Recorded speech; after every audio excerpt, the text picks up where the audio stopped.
This is 99% Invisible. I'm Roman Mars.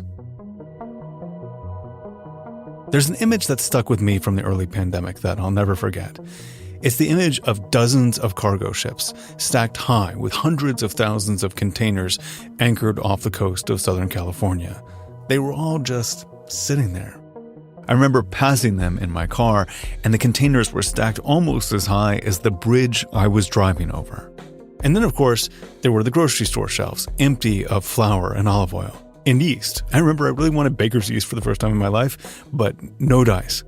There were also big delays for online orders on everything from furniture, and bicycles, and car parts to PPE and medical supplies.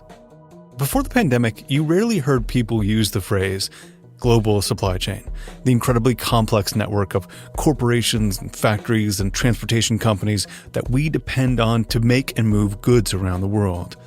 We just ordered our stuff that was often made on the other side of the planet, and it came right to our front doors, sometimes within hours. The system seemed to be just humming along smoothly in the background. But Peter Goodman, who covers economics for the New York Times, says that for decades, there had been signs that the global supply chain was actually on the brink of a meltdown. There's a guy at Oxford named Ian Golden who predicted that a pandemic would hit the global supply chain, cause financial shocks, bring the global economy to its knees. Peter says most of the warnings were ignored by corporate leaders. And then COVID hit. The pandemic was more of a reveal than a source of distress. It was the moment where it was just inescapable that we are dependent upon these jury-rigged supply chains with inadequate supervision, without enough regulation, such that there are now some gaping vulnerabilities. For many of us, the pandemic was the first time we saw these gaping vulnerabilities in our global supply chain system.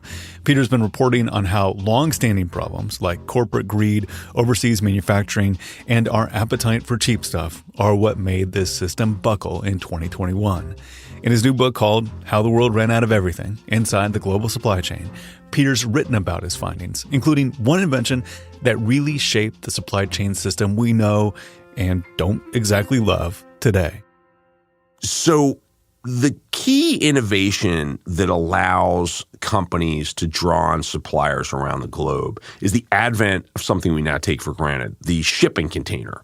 Before that, loading goods was the primary impediment to moving them around the globe. It was extremely dangerous work. It was extremely expensive. You had these dock workers who would spend days and days just staring at piles of stuff. How am I going to get this side of beef into the available space on this cargo ship alongside a drum full of chemicals and a bunch of shoes and bales of hay? It's like a three-dimensional jigsaw puzzle. Mm-hmm. People would be crushed by falling crate, stuff would shift around and be damaged, stuff would get stolen because it just wasn't a standardized process. And then in the early 1950s, along comes a guy named Malcolm McLean, and he figures out by eventually standardizing steel boxes that you can load at the factory with goods and then use cranes to lift them onto the backs of trucks, onto trains, and onto ships. He can make it much easier to move cargo around. So what Malcolm McLean's invention allows is this seamless movement of goods from factories. And now the container ship becomes an extension of the factory itself. And there's a couple of knock-on effects of this. There used to be people standing on the dock, working the dock, figuring out how to load everything efficiently. This was all done by a group of people called dock workers or longshoremen. Could you talk about that? What impact did the rise of shipping container have on those workers? Sure. So the shipping industry from inception has been looking to squeeze dock workers out of the equation because dock workers are a natural source of labor mobilization. They hold a gun to the head of the global economy, right? If we don't satisfy them and pay them enough that they're willing to go do this dangerous, physically demanding work, then they can withhold their labor and ships don't move and trade doesn't happen. And so as a result, they have kind of built-in pricing power and have tended to get very good deals. And so a lot of the technology that's arisen, and today it's, robotics and automated shipping terminals. In the beginning, it was the shipping container, is about diminishing the dependence on those human beings and squeezing them out of the cost equation and have there be less friction in the system. Yeah, yeah. So I want to ask about another innovation that you read about that drives the global supply chain. And it's not an invention like the shipping container. It's a concept created at the end of World War II called just-in-time. And it was thought up as a way to help companies be more efficient. So could you sort of lay out where just-in-time came from and what it was meant to do? Just-in-time is this sensible idea pioneered by Toyota that instead of operating the way Ford did, where it's just, all on mass assembly, make as many cars as possible, just shove them down the throats of the sales channels and let them figure out how to sell the product, make as much product as possible. Well, Toyota, post-Second World War, is dealing with the devastation of the war. They got limited capital. They have limited developable land in Japan because Japan tends to be very mountainous. And they say, that's not going to work for us. We need to operate more the way a supermarket manages milk. In fact, Toyota executives went to the United States and not only visited Ford factories, they visited supermarkets. And they said, yeah, think like milk. The grocer needs enough milk that no customer leaves unhappy that they can't buy milk, but you don't want so much milk that some of it goes bad and you're spilling it. We need it to be delivered just in time. So Toyota takes this approach to making cars, and they have their suppliers clustered close at hand, and they say, just bring us the parts and components that we need in real time. Right. And this approach makes Toyota wildly successful, one of the most successful car companies on the planet. And then Toyota starts openly sharing its method with other automakers, and then other companies that don't make cars. They also study and use this just-in-time system. Could you talk about this moment when just-in-time sort of reaches beyond Toyota? Sure. So, you go back to the 1980s when there's a lot of fear-mongering in the United States about the rise of Japanese industry. Mm-hmm. But there's also a lot of admiration, and Toyota's at the center of it. And suddenly every business conference you go to, or you look at the cover of glossy magazines like Fortune or Forbes, there are these celebrations of the Toyota production system, or lean manufacturing, it becomes known as. And everyone in the business consulting world, and especially McKinsey, is pushing the idea that lean is synonymous with efficiency, with the right kind of capitalism, and lean is good.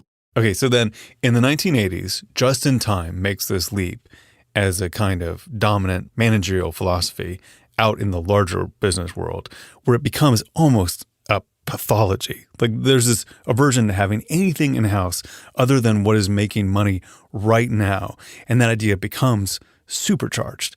Could you talk a little bit more about how the consulting class and corporate executives push this to its limit? So by the dawning of what we can call financialization, which is, the paramountcy of shareholder interests above all, combined with the rise of business consulting outfits like McKinsey. I spent a lot of time in the book talking about McKinsey's role. This sensible idea of just-in-time becomes this very crude imperative to just kill inventory. Inventory is bad. You don't want parts in warehouses. You don't want extra product. Mm-hmm. And let's face it, the business consultants, their boss is the shareholder. And so everything is about making the share price go up. And in this vein, McKinsey pushes this idea that, the template for corporate success is you fire lots of people, you turn full-time workers into part-time workers so that you can employ them when you need them and you're not stuck paying them and dealing with their hassles like their family problems and sick children and their commutes. You just pay for when they're actually needed. People are inventory, in the McKinsey transformation. And at the same time, you empty out your warehouses, you go just in time, you look for cheaper suppliers around the globe, which increasingly means greater distance between the place you're selling your good and the place you're making your good. And everybody pretends that the oceans don't really exist anymore because container shipping is so cheap and it's so reliable. And so it's a nexus of interests. The business consultants have come up with a perfect way for the corporate executives to lower their costs and increase their profits and make their share prices go up. And that means relying on container ships and supply chains that are spanning oceans. And this relying on someone else is one of the other key parts of this global supply chain, namely offshoring and the role of China.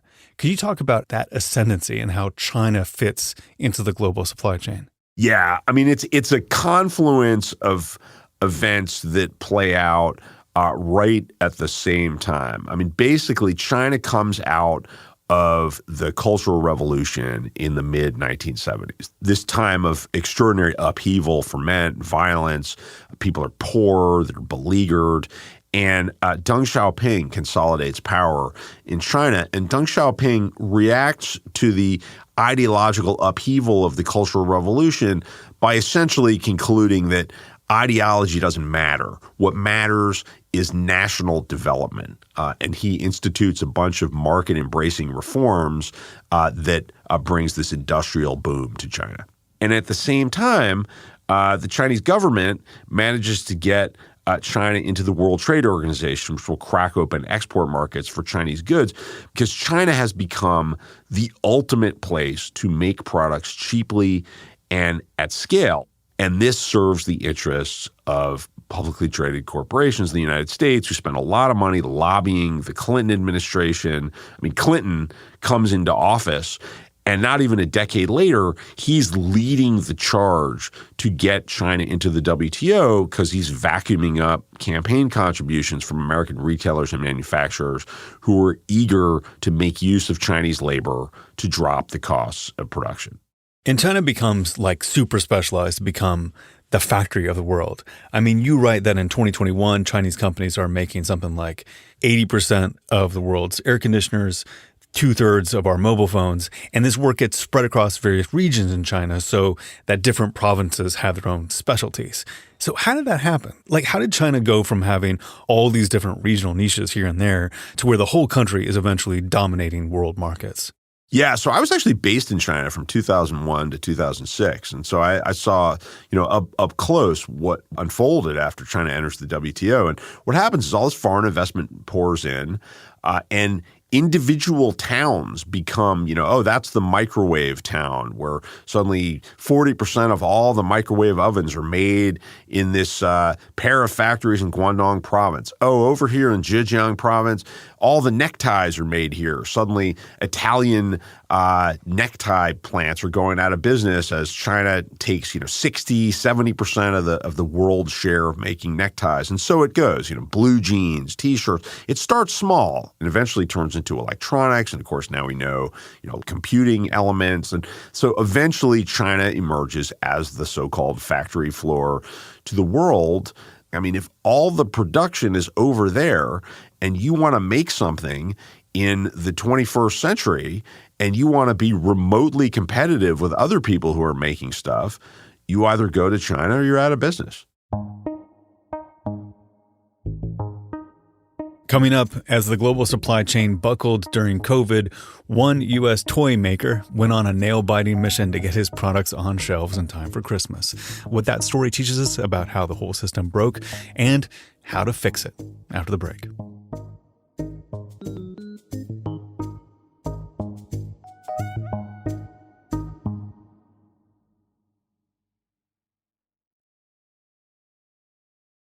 Starting in the early 2000s, China began to emerge as the center of international manufacturing. But when COVID hit, China also became the epicenter of a global supply chain crisis. In his book, Peter Goodman traces the chaos that meltdown created, particularly for a toy company called Glow. That's G-L-O, no W, Glow. One of the countless businesses that was stuck in supply chain hell. At the start of the pandemic, Glow was a relatively young company, created just 6 years earlier by an entrepreneur named Hagen Walker. Yeah, Hagen Walker's an interesting character. He's a guy who graduated from Mississippi State University in Starkville, Mississippi, graduates with this degree in engineering, has an internship at Tesla, turns down a full-time job because he wants to go back to his college town and start his own business. Hagen started out making small novelty plastic cubes that lit up when you dropped them in water. His first customers were bartenders who used the cubes to add a little flair to their cocktails. He developed that idea into light-up bath toys. And in 2019, that innovation landed him an incredible opportunity.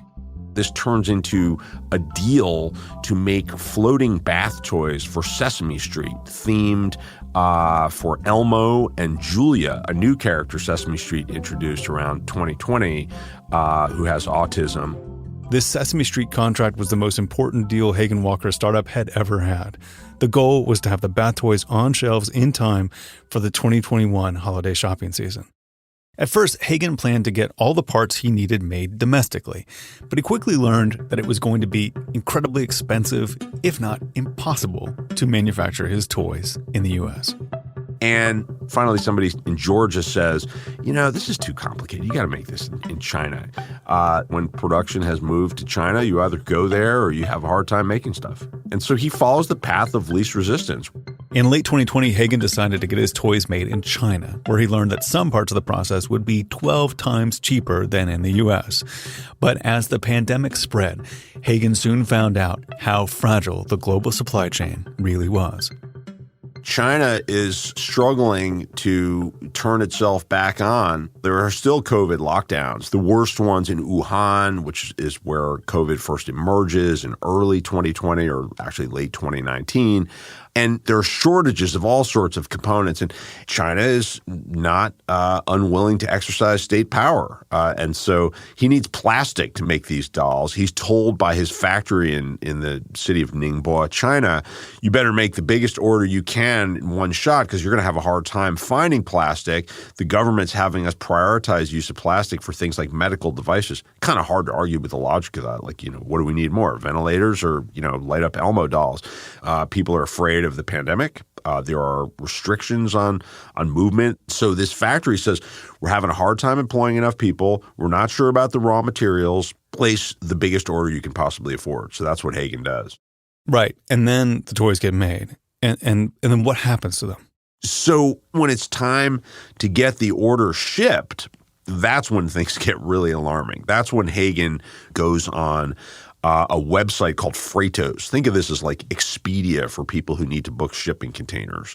And he discovers that a journey that used to cost $2,000 is now going to cost him $20,000 plus. And even as he's agreeing to these astronomical prices, he's saying to himself, I cannot disappoint Sesame Street. Elmo cannot be late for Christmas.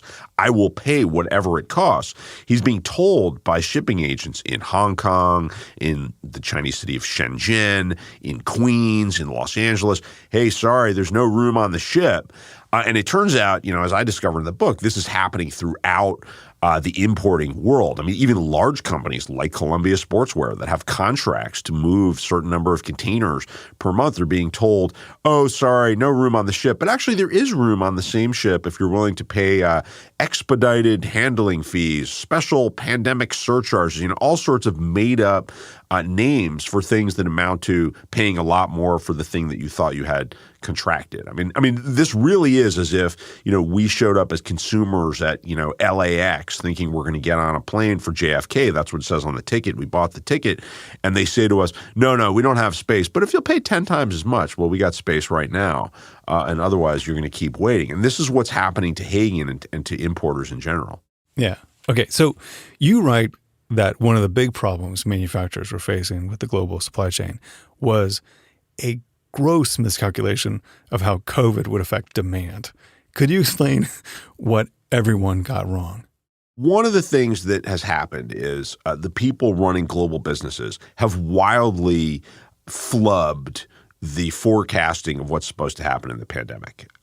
Economists look at the fact that factories can't produce, not just in China, but in Europe and eventually in North America, and people are getting thrown out of work, unemployment rates are going up, and they say, okay, we get it. This is going to be a nasty recession.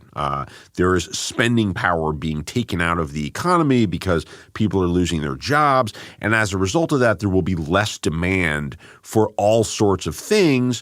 And transportation companies say, well, if we're running a shipping carrier, we're not going to need as many ships, so we'll park some in warm waters in Greece and just wait till the economy comes back. Computer chip manufacturers get reductions in orders for computer chips, and so their own suppliers get reductions, and so on it goes. Well, what actually happens, as we now learn, is that it's true, we're not going to offices anymore, so the local sandwich shop doesn't have any business, and those people are laid off, but we're now stuck at home, cooking 27 meals a day for cooped up school children. And we now actually need more kitchen appliances. We're not going to the office, but now the bedroom is the office. We need desk chairs. We need more computer monitors. We need iPads for the kids, trampolines for the backyard. We need all of this stuff. And a lot of that stuff is made in China specifically. So there's this surge of demand. This is what Hagen is leaning into. At the same time, he's trying to make his cubes. Everybody's trying to make stuff. And then when stuff eventually gets made, the shipping industry gets overwhelmed because they've effectively mothballed some of their fleet. And then they discover that makes prices skyrocket. We can charge whatever we want. And people are so desperate to get their products to home markets in time for Christmas, they'll pay whatever it takes. Oh, that's actually really good. Yeah, and this is another place where Hagen gets snagged because once his toys are made and ready to go, he can't find a shipping container in China that he can use to bring them to his warehouse in Mississippi. And that's because these shipping companies, they're just making a killing moving factory goods from China to the West Coast of the U.S. and then sending the empty container back to China to refill as fast as possible to make the trip again. And so that's all they want to do. But Hagen was desperate to get his toys to the U.S., so he just went crazy, working the phones, calling every agent he knew between New York and China. He fired off emails, he talked to factory owners, until finally he gets his bath toys in a container and onto a ship bound for Southern California, where there were even more supply chain issues. Yeah, for sure. Take the twin ports of Los Angeles and Long Beach. This is the gateway for roughly 40% of all imported goods reaching the United States by container. We got dock workers sick. We don't have as many working people. We've got a shortage of truck drivers because truck drivers are sick, and also people are stuck in these long queues. The ships themselves, 50, 60, 70 ships floating, waiting for their chance to pull up at the docks because there's so much volume, fewer people to move the stuff at the other end. So the whole system just kind of buckles at once. And so in mid-October, we're talking just like barely over a month before the holiday shopping season starts, the ships with Hagen's toys approach the port on Long Beach. Right. And the first thing that happens is this ship gets stuck in a queue for several weeks where it's just floating around off the coast of Southern California with, I got an estimate, roughly $1 billion worth of stuff just floating there. We're talking like enough Heineken to satisfy the city of San Francisco for a year, enough cornhole game equipment to satisfy the whole country for months. And this stuff is just floating, in the ships surrounding Hagen Walker's vessel, which pulls up at the docks. And a shipping agent he talks to in Queens, New York says, give up on rail. Rail is a fiasco.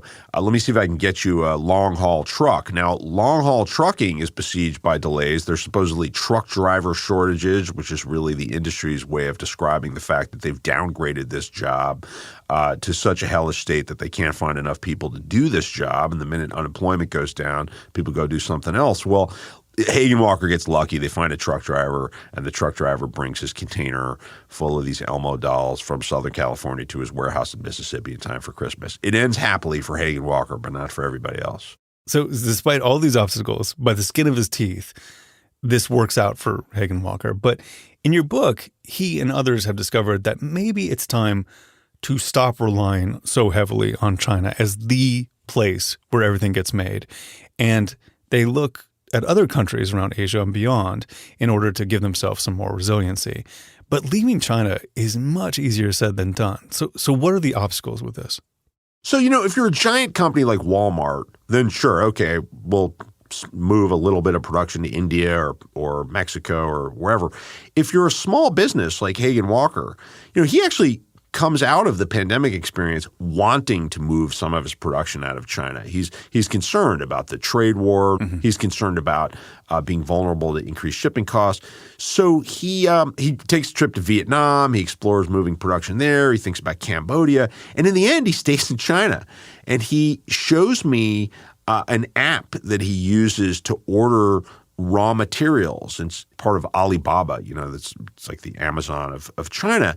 And he says, look, if I need some electronic component, I can put out a request for proposal in 15 minutes. I can have a dozen bids. I've got reviews of the factories that reply. I can chat with people there pretty much 24/7. English is no problem at all. He said, if I tried to build that in Vietnam, it would take me years just to find a handful of suppliers, whereas China is set up to do this business. So in the end, he's decided that even though the risks are now evident, the rewards are too great, and it's risky to actually move the business somewhere else. It will be very difficult for global manufacturing to break up with China. You have this story where the kicker to that is even if you do business with Vietnam, one of their components that they need to do the thing that they're doing, they also outsource that to China. Vietnam is heavily dependent upon the Chinese supply chain. That is reality. Okay, but still, it seems like for U.S. companies who want to build resiliency, one of the lessons is what they call nearshoring. Could you talk about how some companies are pushing to move manufacturing nearer to the U.S.? Yeah. Companies like Walmart. So take Walmart, for example. So 15 years ago, if you were a manufacturer of a retail product, you're hoping to get on the shelves of a Walmart superstore, and you fly into Bentonville, Arkansas. You have to go to them, by the way. It's like going to see the Pope. They don't come to you. You go in, you wait for your appointment with the buyer's representative at Walmart, and they would ask you, where are you making this product? And 15 years ago, if you said anywhere other than China, you had a problem because the assumption was you couldn't possibly be getting the lowest possible price, could be making it most efficiently at scale. Well, today, if you go to Bentonville and you have that same conversation with Walmart, where are you making the product? And the answer is only China, you have a problem. They want a backup plan. And I've been writing stories about how Walmart's been moving production to Mexico, to Central America, to India. And this is all a reflection of the reality that they've discovered that you actually are leaving money on the table if you can't keep your products in stock. Okay, so besides nearshoring, what are some of the lessons learned to avoid another meltdown like the one we saw during COVID? Like, do you have a prescription for how things could be better? Yeah. Well, I think first of all, we got to have serious antitrust enforcement. And we've seen some of that from the Biden administration, but there needs to be follow through. I mean, the fact that we have entrusted much of our productive capacity to these industries, rail in particular, shipping, another, where we have de facto monopoly power, able to dictate prices and manipulating the supply of their services so that we're constantly in a state of agitation about, our ability to move goods. That's just simply got to be looked at by government antitrust and enforcement authorities.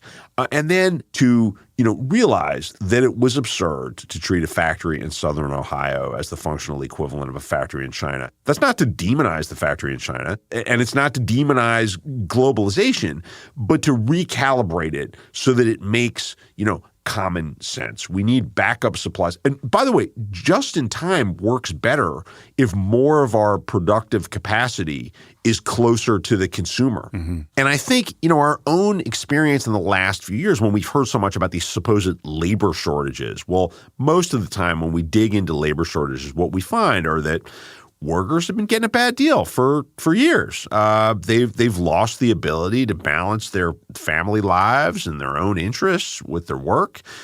In many instances, people are working very, very hard and are still at poverty. They require government supports like food stamps just to keep themselves fed. And people are fed up. And when there's a shock and unemployment drops and people have bargaining power, they're going to demand a better deal. And I think that, I guess the thing I would prescribe is the realization that we've optimized the supply chain for big box retailers. And we've done that in the name of, anything that drops prices is good for consumers, and anything that's good for consumers is good for society. Well, find me the person who's only a consumer. We are consumers. We are workers. We are parents. We are children. And the whole thing will work in much more stable fashion, whether that's the capacity to make a ventilator in the middle of a pandemic or amuse ourselves with, light up cubes, whatever it is. People have to get paid enough that they feel a real incentive to keep doing the thing that we would like them to do. And how do you get people to internalize the human cost of an efficient global supply chain? Like your book is a very humanist book. Like you can sense your outrage of the Union Pacific Railroad worker who has to camp on the side of the road now or something like that. Like, if part of making this resilient for all of our sake and making the world a better place is putting yourself in the mind or recognizing what has been happening to the working class, how do you do that? Like, how do you build that into the values of your system? I think you have to find a way at a regulatory level to diminish the incentives to just do whatever it takes to make your share prices go up. And some of that's antitrust, and some of it is labor safety regulations, workplace safety regulations, food safety regulations. But, one of the things that I think it's most important for consumers to ask, to the extent to which consumers are going to be thinking about these things, is where's my money going exactly? I mean, we like to think of ourselves as the swashbuckling capitalist society. We got a lot of corporate welfare in our society, and a lot of it comes, at the expense. I mean, the subsidy is often the safety or ability to spend time with your family or enjoy your life or go see a doctor when you need to. That's a subsidy that, as Barbara Ehrenreich once put it, and I quote her at the end of the book, the working poor, they're like the ultimate philanthropists. They are giving us their safety, their security, their time so that the rest of us can get stuff that's cheap. Well, if there's one thing I hope my book will bring home for people, it's that there are a lot of costs to that kind of cheapness. And we all bear them, because when you're a medical device manufacturer and you can't make a ventilator in the middle of a pandemic because you've gone so lean with your inventory or you haven't gotten enough people on hand in your factories, you don't get to say, well, at least our share price is high. Nobody's buying that. Peter, the book is so nicely put together and entertaining and tells such a complete story. I really appreciate it. I've loved reading it. So thank you so much for talking with us. Oh, thank you. Thank you so much. Peter Goodman's book is called How the World Ran Out of Everything Inside the Global Supply Chain. It is a fascinating read, so go check it out. We talked about a ton of stuff that didn't make it into the story. It's all in the book. It's fantastic. 99% Invisible was produced this week by Christopher Johnson, edited by Nina Patuk, mixed by Martin Gonzalez, music by Swan Real. Kathy Tu is our executive producer, Kurt Kolstad is the digital director, Delaney Hall is our senior editor, Taylor Cedric is our intern. The rest of the team includes Chris Berube, Jason DeLeon, Emmett Fitzgerald, Gabriella Gladney, Vivian Leigh, Lasha Madon, Jacob Maldonado Medina, Kelly Prime, Joe Rosenberg, and me, Roman Mars. The 99% Invisible logo was created by Stephen Lawrence. We are part of the Stitcher and SiriusXM podcast family, now headquartered 6 blocks north in the Pandora building in beautiful Uptown, Oakland, California. You can find us on all the usual social media sites as well as our new Discord server. There's almost 5,000 people talking about architecture, they're talking about the Power Broker, they're talking about flags, they're talking about podcast recommendations, which I actually put on there because I was looking for new podcasts. It's where I'm hanging out most of the time. You can find a link to that as well as every past episode of 99PI at 99pi.org.